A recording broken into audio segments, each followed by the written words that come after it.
Hello friends, and welcome back to part 2 of our coverage of Chapter 1 of Law and Revolution by Harold J. Berman.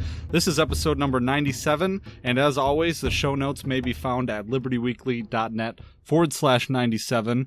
Also, as always, I'm your host, Patrick McFarlane. So before we get started here today, I wanted to give a great big shout out to my newest patrons, Morgan and Lee. Morgan and Lee have both decided to lend me support. Also, that's where your Patreon funds will go to help cover my operating costs as well as purchase equipment and books for the show to provide a better product and content for you guys. Thank you so much, Morgan and Lee. I really appreciate it. Also, I wanted to mention I have a Polish friend, Przemysław, and I can't really pronounce his name, but he contacted me on MeWe, and there is a thriving Liberty Weekly community on MeWe.com. It's a Facebook alternative. But he contacted me on MeWe. We've chatted in the chat. There's a big group chat where you can talk to other listeners of the Liberty Weekly podcast in like a group chat function. But he sent me a one-time donation a few weeks ago that I just wanted to give him a shout-out on the show for as well. But also, I wanted to mention longtime patron Devin decided to up his pledge level to $5 per month from $3. And guys, that is amazing. Thank you so much. I really appreciate that. I just think it's so cool that I can provide content that people would find worthwhile enough to donate to. So thank you so much. But as always, you can also support the Liberty Weekly podcast by navigating to patreon.com/Liberty Weekly, where you can now sign up to become a supporting listener for just $1 per month, people. In doing so, you get a shout out on the show and a personal thank you email from me. But you may also support the show at different tier levels listed on the right-hand menu bar at patreon.com/Liberty Weekly.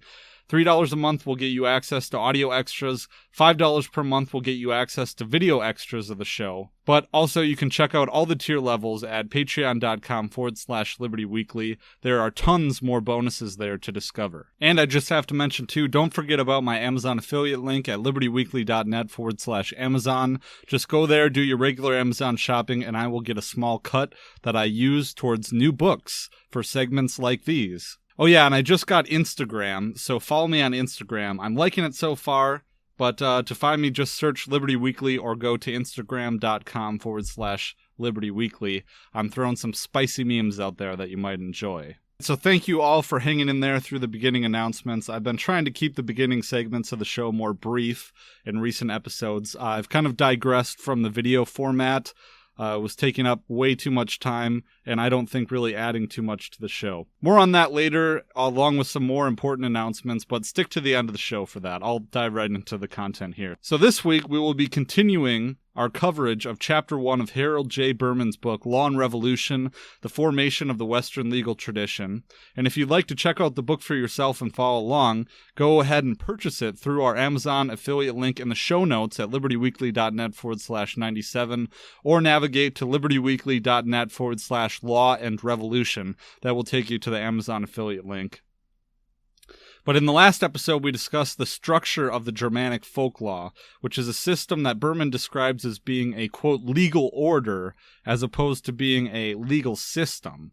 Because remember, the term legal system implies a conscious effort on behalf of some specially trained legal class or order to structure or organize it into one, quote, body of legal principles and procedures clearly differentiated from other processes of social organization. More specifically, in the last episode, we discussed the role of custom in settling disputes. We also discussed liquidated damage provisions for personal injuries. We discussed the role of trial by ordeal and the role of punishment in society, among many other topics. And if the listener will recall, Harold Berman had some rather libertarian things to say about our modern penal system. Very interesting. But we left off on page 58, and I will continue with the format of the previous episode, where I will just read long passages from the book and then comment on it paragraph by paragraph.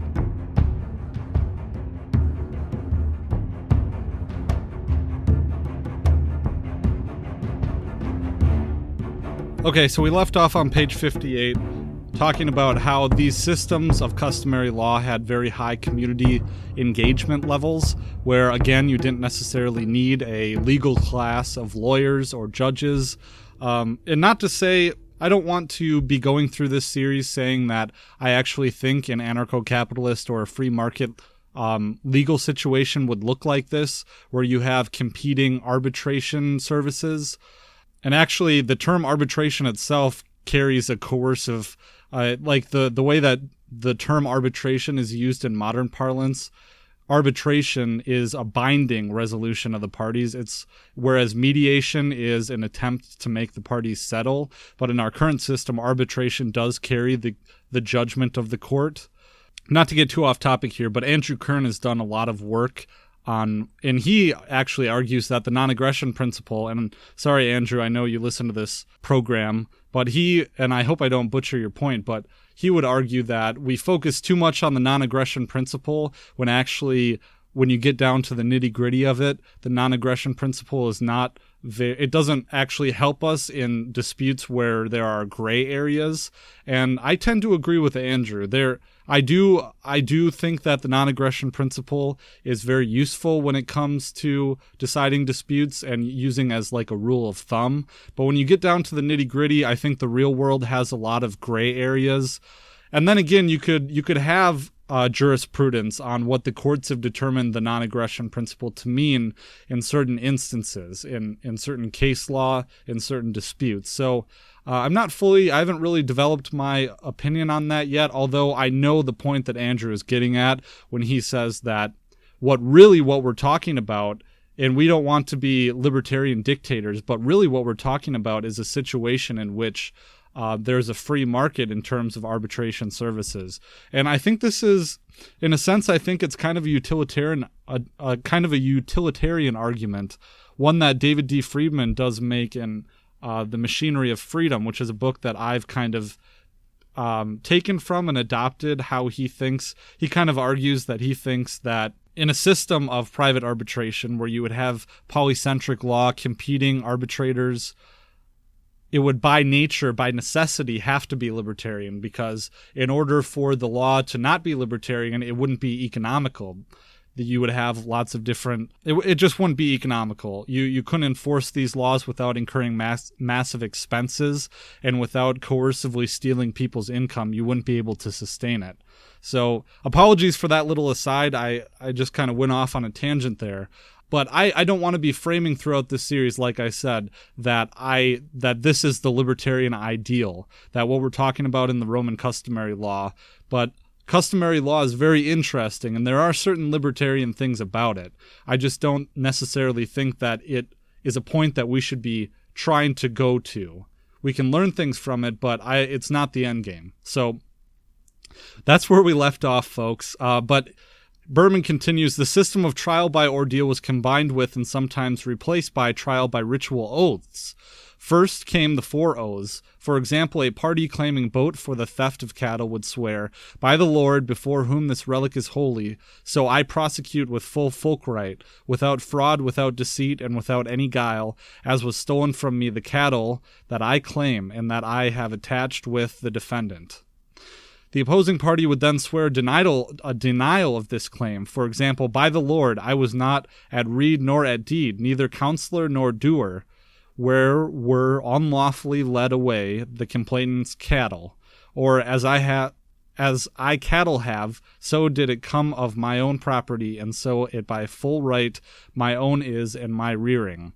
And so in this episode, we're going to be getting a little bit into the fancy legal language that you will see, and the reason why they had fancy terms. Often it rhymed, it was very poetic, and I think it's very interesting because we still see this in the law today with, do you swear to tell the truth, the whole truth, and nothing but the truth, so help you God?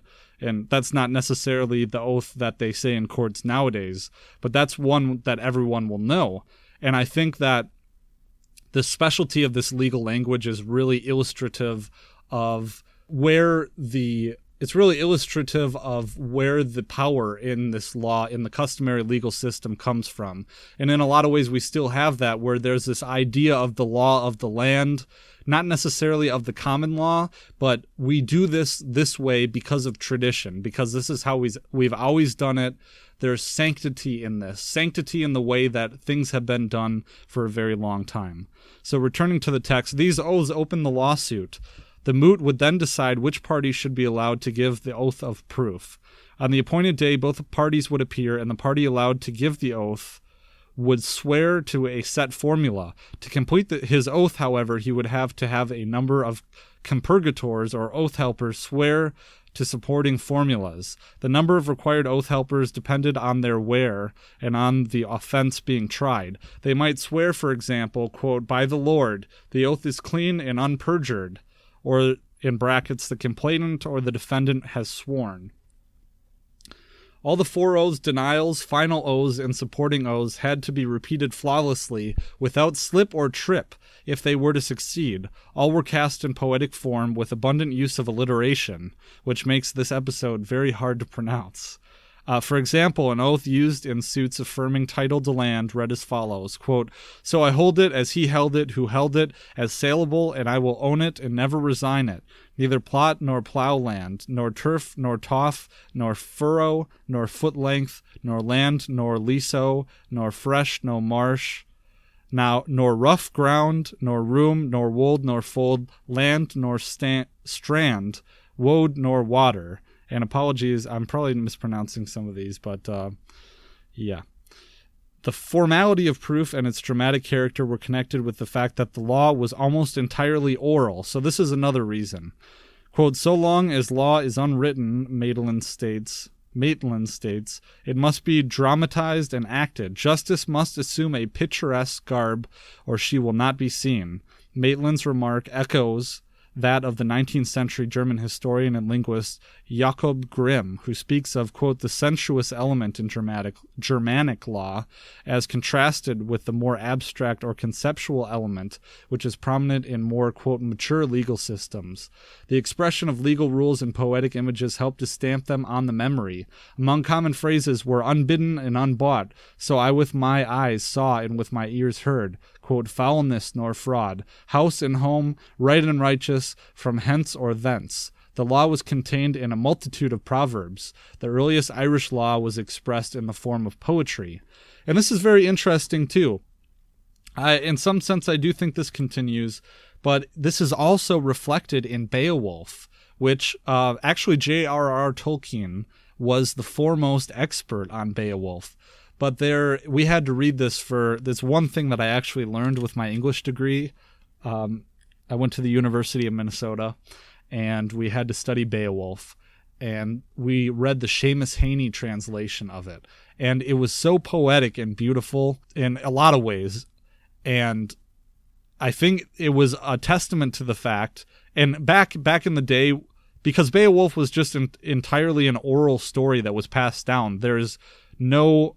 I don't believe that there, and I could be wrong on this, I don't believe that there was an actual official Beowulf, and I don't know how it was committed to paper, so don't quote me on that, but it was just interesting to see the parallels between this legal language and how it was poetic and made to be remembered, and the way that it was actually passed down. So to go back to the book, the dramatic and poetic qualities of Germanic law were associated with the plasticity of its substance. Quote, "Men were especially prone to express provisions relating to time and space in such a naive and inexact way as left room for chance in particular cases. It is often declared that something small be the rule as far as a cock walks or flies, a cat springs or a stone or hammer is thrown, or as one can reach with a sickle. A law shall endure so long as the wind blows from the clouds and the world stands, or so much land shall be acquired as can be ridden round in a certain time on horse or ass, turned over with the plough, or covered with hides." This native and inexact manner of expression was well suited to the needs of peoples who had not yet acquired a scientific outlook with its subject-object dualism. For the peoples of Europe in the Germanic era, life was much less compartmentalized than it later became, much more a matter of total involvement, hence poetic and symbolic speech, which is closely associated with the whole being and with the unconscious, was more appropriate than prosaic and literal language, especially on solemn occasions involving the law. So we're getting hyper-localized. It's much a sign of customary law as anything else, too. Some examples of the symbolic and ceremonial character of Germanic law are the transfer of land by the handing over of twig and turf, or hat and glove, or by the touching of of the altar cloth or the bell rope, the leaving of the house key upon the bier of her dead husband by a widow who wished to free herself from liability for his debts, the use of the staff in legal transactions, for instance, its delivery in a contract of pledge, the hand clasp as the usual confirmation of pledges of faith and of contracts, and the use of various ceremonials in seating oneself when taking possession of land or of an office. So maybe that's why we shake hands after we conclude a deal. A hand clasp was passed down from the Germanic Folklaw. The dramatic and poetic elements of Germanic law, its mimetic elements, elevated legal speech above ordinary speech, and thereby put a distance between law and ordinary life. Of course, it is necessary in all societies that law be separated from the daily routine by ritual, by ceremony, and by belief reflected in ritual and ceremony. The belief in the power of certain words put in certain ways to bring about certain effects denominated as, quote, legal. This kind of magic is necessary if law is to work, yet each age has its own magic, reflecting its particular concept of ultimate reality. The Germanic concept postulated an essentially arbitrary fate at the center of life, and Germanic legal magic reflected that concept. The Germanic trial was a symbolic continuation of the blood feud. The parties hurled oaths at each other instead of blows. The outcome, which I said is important because in this one main goal of a civilized society, a legal system is instead of resorting to might equals right, we have a system to deal with disputes over scarce resources. So the outcome of the ordeal, like the outcome of battle itself, was the decision of fate, of weird, which is very interesting. Instead of this is an arbitrary process, but they kind of see it as things happen for a reason, which is interesting to me. I believe that, personally. But as James Gordley has put it, quote, the ceaseless conflict of households bent on gaining loaf at the expense of each other was a cosmological principle in which all forces of nature joined. Ultimately, the arbitrary force of weird was decisive. In the words of an Anglo-Saxon poem, good against evil, youth against age, life against death, light against darkness, army against army, foe against foe, hostile with hostile shall always fight, contending for land and avenging wrongs. A wise man must ponder this world's strife. The same word, doom, judgment, was used to refer to a decree of weird and to the outcome of a trial. In the words of Beowulf, see where that comes up? Often fate saves, an undoomed man if his courage is good. This was the heroic side of Germanic law. It was foe against foe, locked in a deadly struggle for honor, yet each prepared to accept Weird's decree, however bitter that might be. So it's interesting that the respect for the court comes from this sense of an arbitrary fate, custom, we've done this forever, there's special legal language that we use, but also it seems tied into the honor of dying on the battlefield and gaining entrance to Valhalla. Pretty badass. But there was another side, the community of comradeship and trust represented within the household itself, and this community carried over to the whole tribe or folk. The moot acted like a household. It had its peace, its frith, in modern German, Friede.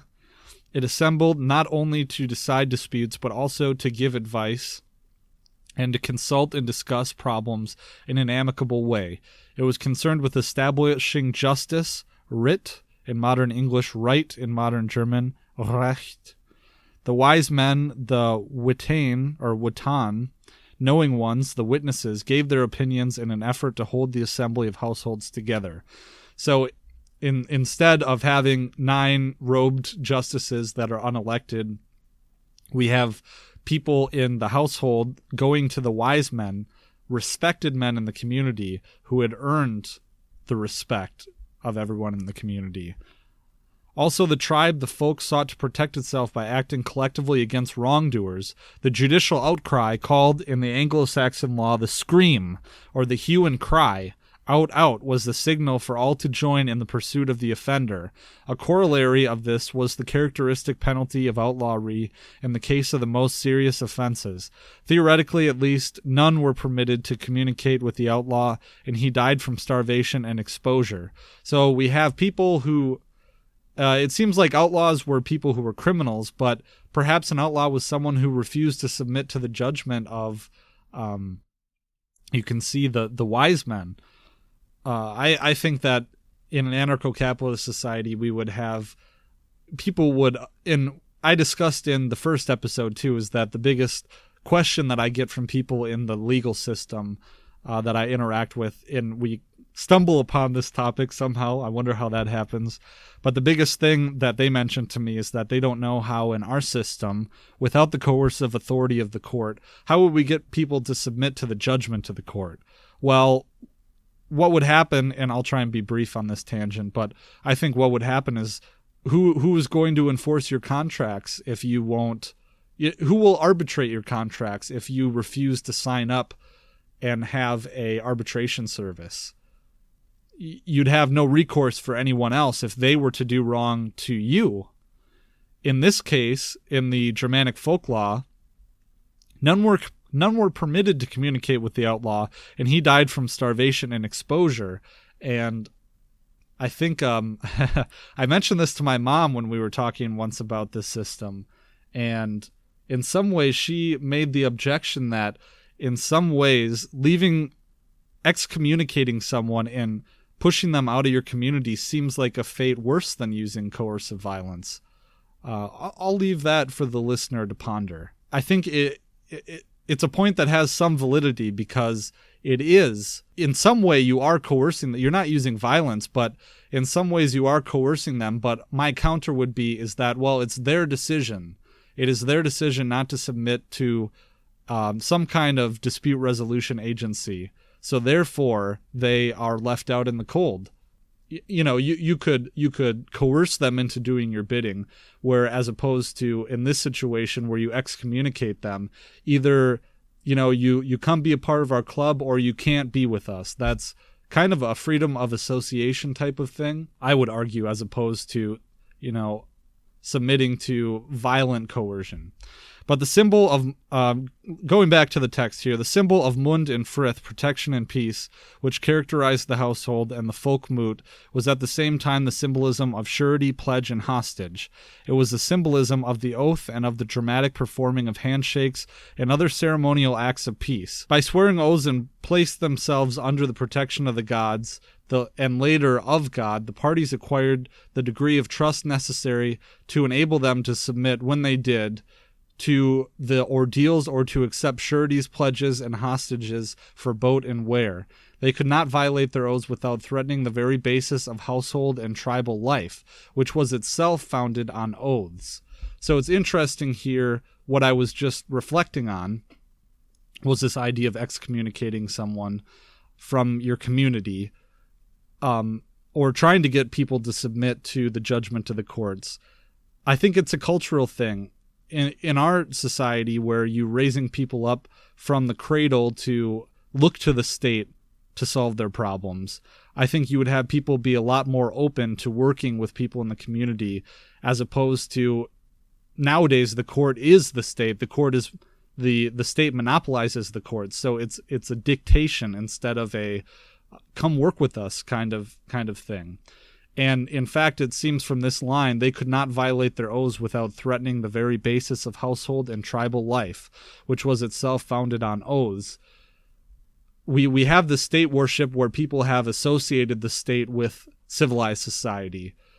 In a free market anarcho-capitalist situation, I really do think that you would have society being founded on not the state, but your interactions with people in the community. And that still exists nowadays, but I do think that wrongdoing and refusing to submit to the judgment of the community and of the courts, I think, would be seen as tearing at the social fabric. Now you would have people accuse anarchists of tearing at the social fabric, when no, we're really just tearing at the state, and the state is not the social fabric. But the importance of the household within the tribe should not obscure the growing importance also of bonds of lordship and bonds of territorial community. From earliest times there was a hereditary aristocracy, and in time lordship by service became as important as lordship by blood.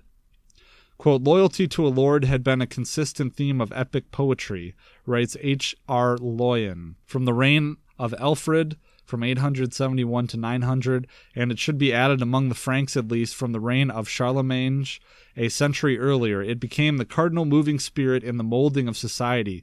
You shall fight for your kinsman when he is attacked, except against your lord, that we do not permit, said a law of Alfred. Under his successors, the lordless man was treated as more and more of an anomaly. Society was held together by bonds of loyalty from man to lord, and from lord, who was also a thegn, the royal servant in the localities, to king.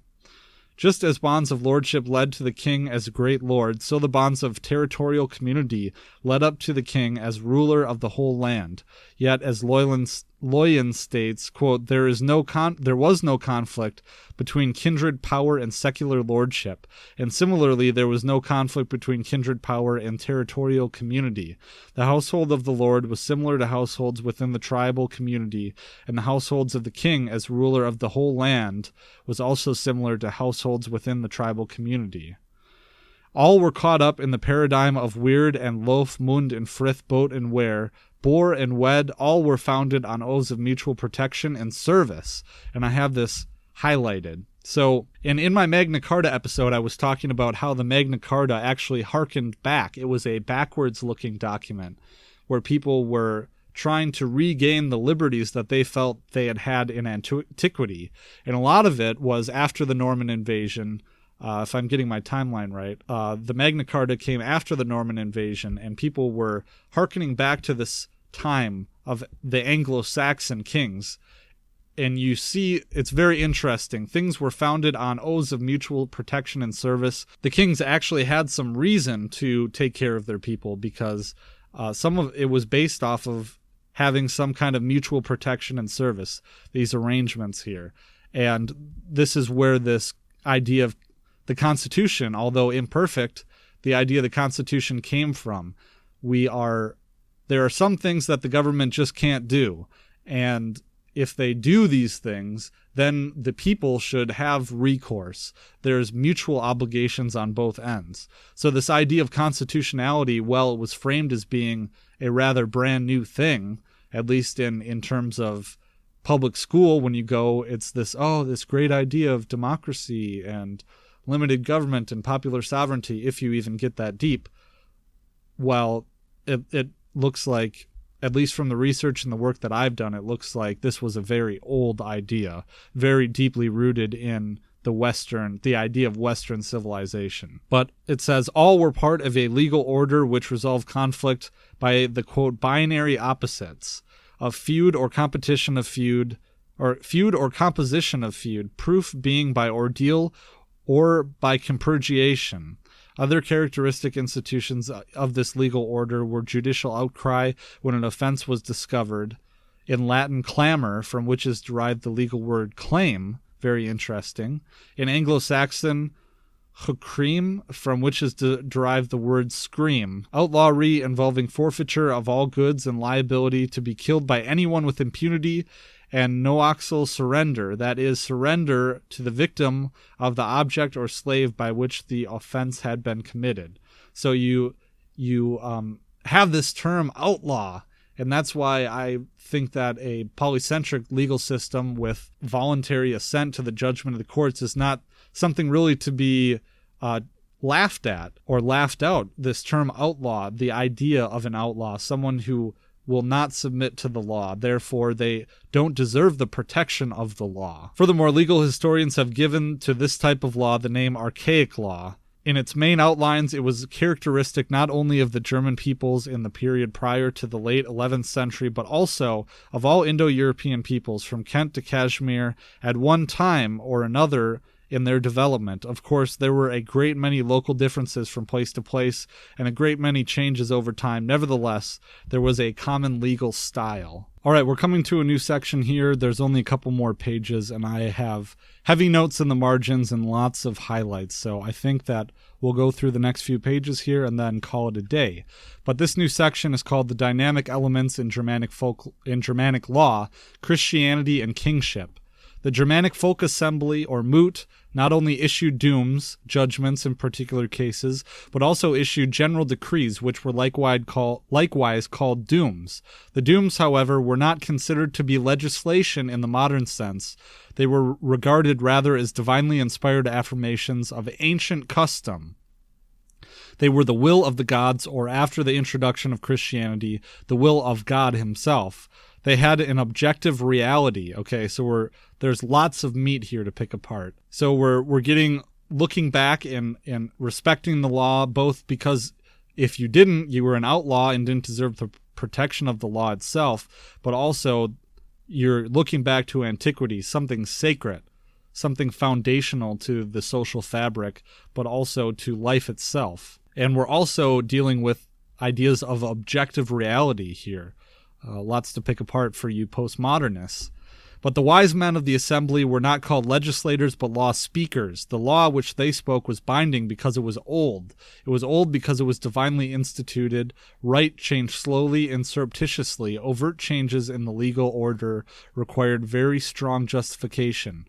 Quote, even the amendment of law was thought of as a judgment, a speaking out of that element of law hitherto unrevealed, an act of judgment of the folk throughout its watan. I often think of the process of what being a judge must be. I majored in creative writing in undergrad, totally useless degree except for my own musings. However, I always thought of when you're writing a good story, it feels like, not like you're crafting a good story, but it feels like you're unearthing it, like you're finding it. And it seems like it's a similar process here. Two closely interconnected factors, however, made for conscious overt change in the law itself. One was the influence of Christianity on legal concepts. The other was the development of the kingship as a trans-local and trans-tribal institution, uniting large areas containing various peoples. I would posit that this must be because of improvements in trade and travel and communication. One might suppose that the new religion, which gradually spread through Europe between the 5th and 10th centuries, would have threatened the very existence of the Germanic law, founded as it was in tribal myths of warring gods, in worship of rivers, woods, and mountains, in concepts of the divine descent of the tribal kings, in absolute loyalty to kinship and lordship ties, and in an overriding belief in fate. Christianity replaced the old myths with the gospel of a universal creator, father of all men, who once appeared on earth in the form of his son, Jesus Christ, worship of whom brings freedom from bondage to all earthly ties, freedom from fate, freedom from death itself. These new ideas must have seemed strange and abstract to Germanic men. Yeah, you're really going from, a life ruled and destined and ordained by fate to a world where there is life after death, world where you can pledge yourself to Jesus and receive that eternal life and forgiveness and freedom in some sense. Yet Christianity also taught a more practical doctrine that hills, valleys, forests, rivers, rocks, winds, storms, sun, moon, stars, wild beasts, snakes, and all other phenomena of nature were created by God to serve man and were not haunted, as the Germanic peoples believed, by hostile supernatural deities, and that therefore it was possible for the wandering, warring tribes to settle on the land without fear. Okay, interesting. So I posited that perhaps this change in the law came from advances in trade, communication, whatnot. It also seems like you have these traveling nomadic type tribes, and now they're settling down, and that brings more development. This both preached and lived out in the 5th, 6th, 7th, and 8th centuries by tens of thousands of monks, who themselves settled in the wilderness first as hermits and then in monastic communities, and who attracted many others to join them in tilling the soil. Thus, Christian monasticism was one of the factors contributing to the emergence of the European peasantry. Spreading across Europe from Ireland and Wales, the monastic movement fought the superstitious of nature that dominated Germanic religions, and it opposed to the pagan calendar based on nature and the four seasons a Christian calendar based on biblical events and the lives of the saints. Moreover, Christianity appealed to the Germanic peoples by its concept of a community, the church, which transcended kindred, tribe, and territory. On the one hand, Christianity, in contrast to Germanic paganism, treated kings not as descendants of gods, but as human beings, subject like all other human beings to punishment by God for their sins. On the other hand, the Germanic rulers remained the supreme religious heads of their respective peoples, appointing bishops and dictating liturgical and other religious matters. In addition, they could begin to make wider claims to the allegiance of people of other kindreds, tribes, and territories to bring them to the true faith, or if they were already converted, to unite them in the true church. So another theme that we get throughout the Magna Carta episode is the idea of this transferring from divine right of kings. And it seems like there always was some kind of limit on the king's power, certain duties that they expected back from him, but this overt transferring of the idea that no, there is someone that is more important than the king, and that person is God, and even the kings have to submit to God's will. So I'm skipping a little bit here just in the interest of time, but furthermore, this is not to say, however, that Christianity prior to the 11th century had no positive effect whatever on the folklaw of the European peoples. On the contrary, it produced substantial changes. In the first place, conversion to Christianity gave an impetus to the writing down of the tribal customs. One sees this in the Salic law adopted by Clovis, the first Christian king of the Franks, in the laws of Ethelbert, ruler of Kent, who was the first Christian king in England, and 4 centuries later in the Russian Pravada, or Ruskaya Pravada, of the first Christian princes of Kievan, Russia. For one thing, Christianity brought writing, and writing made it possible to fix customs, and especially customary monetary sums that might otherwise have been uncertain. This facilitated the negotiation of dispute settlements. Also, it strengthened the incipient jurisdiction of public authorities to punish the most serious forms of crime. In addition, the sacred writing of the Bible suggested a way of attaching a new kind of sanctity to custom. The writing was itself a ritual. In the second place, the writing down of the customs gave an opportunity to make some subtle, as well as some not so subtle, changes in them. The Christian clergy who became the king's advisors and who had the gift of writing wanted protection. Indeed, the monks in particular needed special protection since they were in a sense outside the tribal system. They were to some extent a people without kin. It is no accident that the laws of Ethelbert begin, quote, theft of God's property, and the churches to be compensated 12-fold. So here you get the idea of the police, this modern idea of the police and the state being a special class, whereas if you batter a police officer, it's a lot more serious than just battering some average Joe, some pleb, someone who's not part of the state. Nor were all the changes which Christianity wrought in the folklaw attributable to political factors.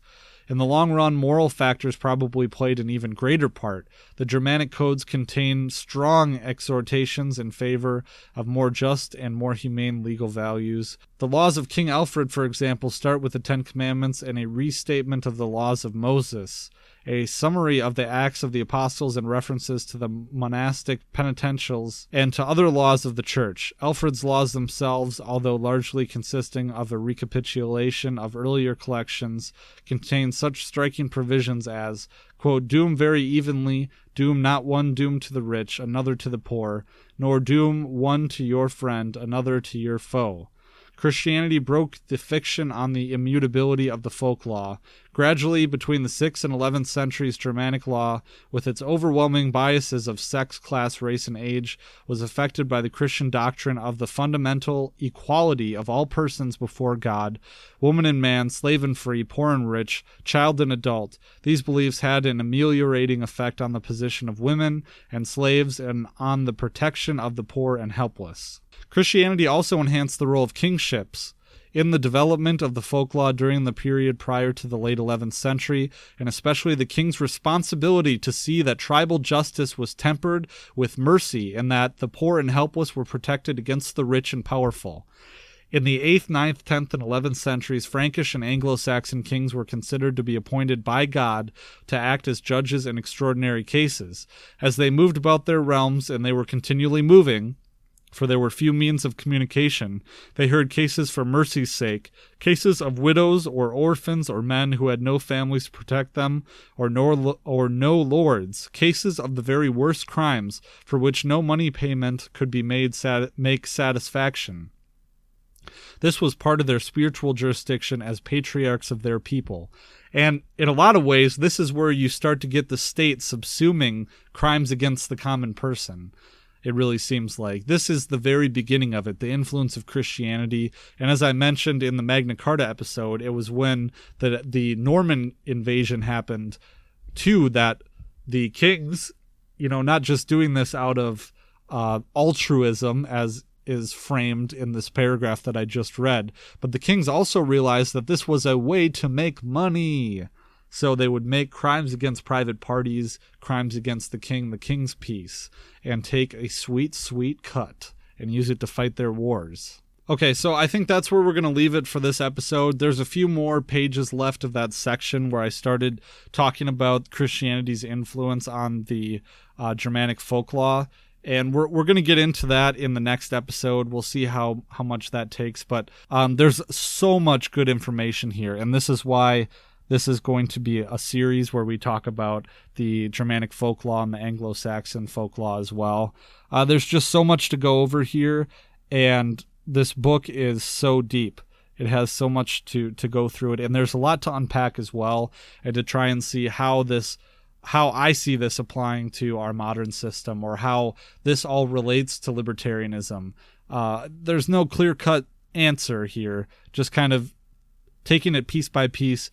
And like I said earlier in this episode, not really associating this towards, saying that the Germanic Folklaw is some libertarian achievement or a place to be going. Although there's certainly things here that we would like to emulate, and there's a lot of things here that we could emulate, but it's not a point in the road that we're going to. It's not a destination here. So there's even more important reflections on how how Christianity affected the Germanic Folklaw.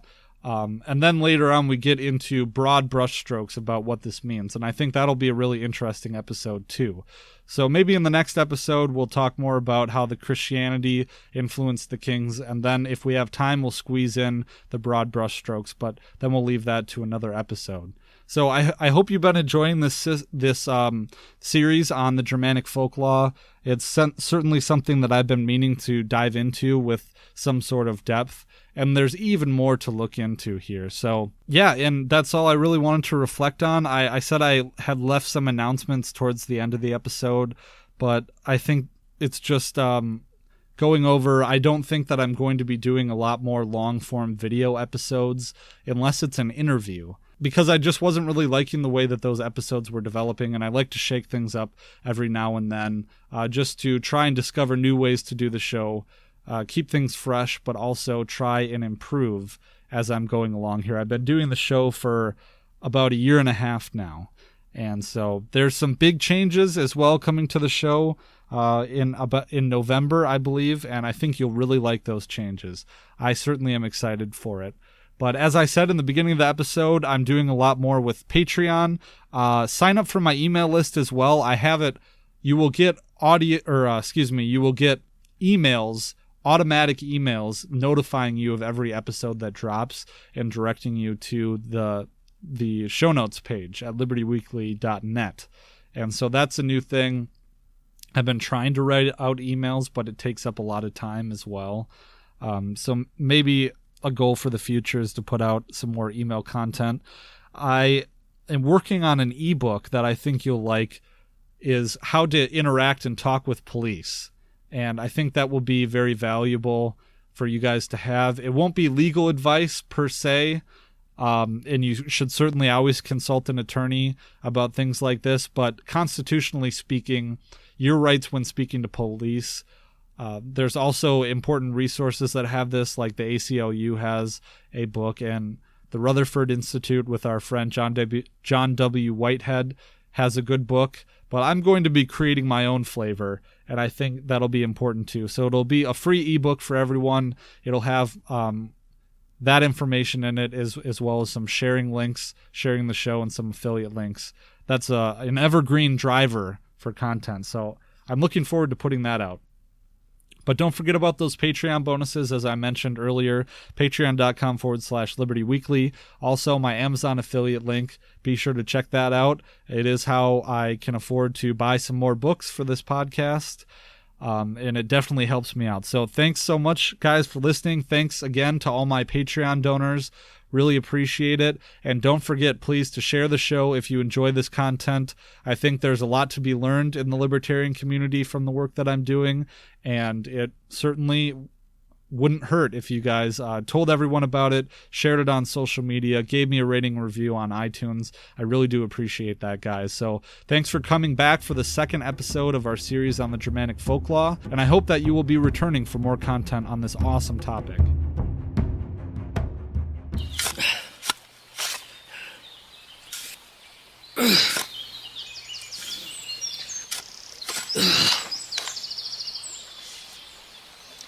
You know, after a hard day burying my gold in an undisclosed tract of land somewhere in the rolling northeastern hills, nothing helps set my mind at ease about the impending societal collapse, quite like the fine podcasts at the Libertarian Union. News and entertainment through an anarco-capitalist lens lets me know I won't be alone. On that day when the normie hordes crest the hills into my little valley, and I'm forced to test the bounds of the non-aggression principle. So do yourself a favor and check out the Libertarian Union. Oh, and don't tell them who sent you.